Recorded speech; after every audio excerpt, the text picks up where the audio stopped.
Mutton কষার রেসিপিটা আজকে শেয়ার করার জন্য চলে এসেছি। আসসালামু আলাইকুম ভিউয়ার্স। আমি আজকে এই মাটন কষার জন্য নিয়ে নিয়েছি 1 কেজি পরিমাণ খাসির মাংস। এটা আমি পরিষ্কার করে ধুয়ে নিয়েছি আর এখন চলে আসছি চুলায়। এখানে পরিমাণ মতো প্যানে তেল দিয়ে দিয়েছি, তার সাথে দিয়ে দিলাম কিছু আস্ত গরম মশলা আর দিয়ে দিলাম বেশ কিছু পেঁয়াজ কুচি। এটা ব্রাউন কালার হওয়া পর্যন্ত আমি এটা ভেজে নেব। আর নরম করার জন্য আমি এখানে দিয়ে দিয়েছি হাফ চা চামচ পরিমাণ লবণ।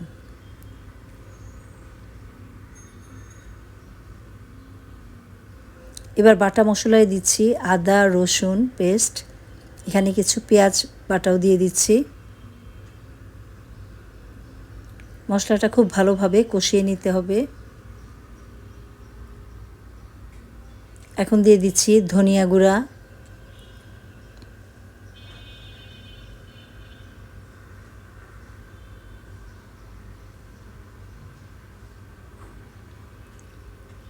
এখানে আমি অল্প পরিমাণ হলুদ আর দিয়ে দিচ্ছি বেশি করে মরিচ গুঁড়া, কারণ ঝালটা একটু বেশি ভালো লাগে মাংসে। তো দিয়ে আমি এখন একটু গরম পানি দিয়ে দিচ্ছি মশলাটা খুব ভালোভাবে কষানো হওয়ার জন্য।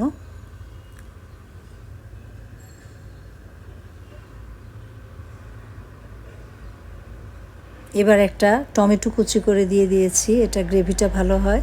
তো এই তো মশলাটা খুব ভালোভাবে আমি কষিয়ে নিচ্ছি। চুলার জালটা এই মুহূর্তে কিন্তু মাঝারি আছে, তো এইভাবেই রান্নাটা করতে হবে।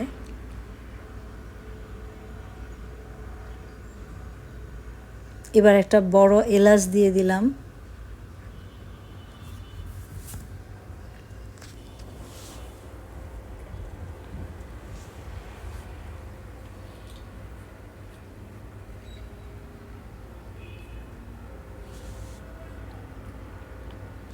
এবার দিয়ে দিচ্ছি একটু টক দই, যেটা না দিলেই না।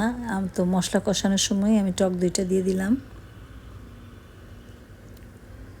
মশলাটা যখন কষানো হয়ে যাবে তখনই কিন্তু আমি এখানে মাংসটা দিয়ে দিব। আর মাংসটা আমি অল্প একটু লবণ আর একটু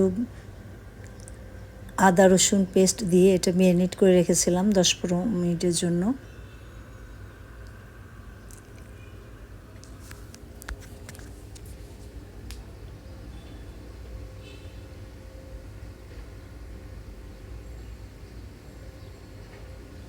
আমার মশলাটা কষানো হয়ে গিয়েছে, আমি এখন দিয়ে দিব এখানে ম্যারিনেট করা মাংসটা। তো এই তো মাংসটা খুব ভালোভাবে নেড়ে ছেড়ে মশলার সাথে মিশিয়ে এটা ঢেকে ঢেকে রান্না করতে হবে। আর এই রান্নাটা করতে প্রায় 35 থেকে 40 মিনিট সময় লাগে। তো এই তো আমি এটা ঢেকে ঢেকে রান্না করে নিব।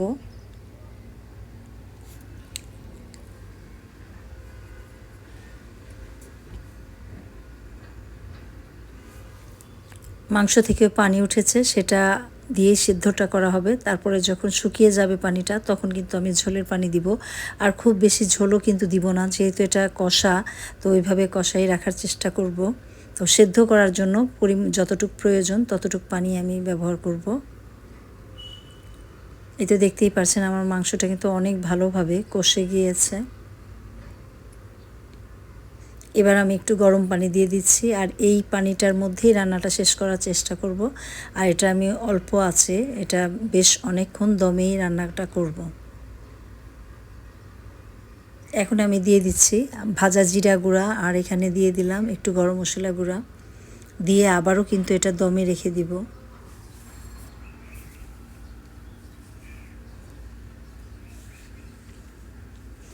আর এই পর্যায়ে আমি দিয়ে দিচ্ছি 1 চা চামচ পরিমাণ ঘি, যেটা না দিলেই না, এটা একটা শাহি ফ্লেভার আনবে।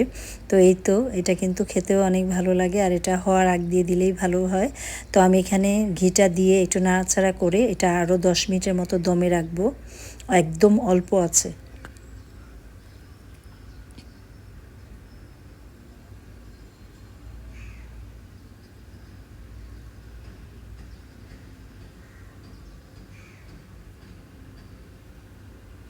আর রান্নাটা কিন্তু আমার একদম শেষ।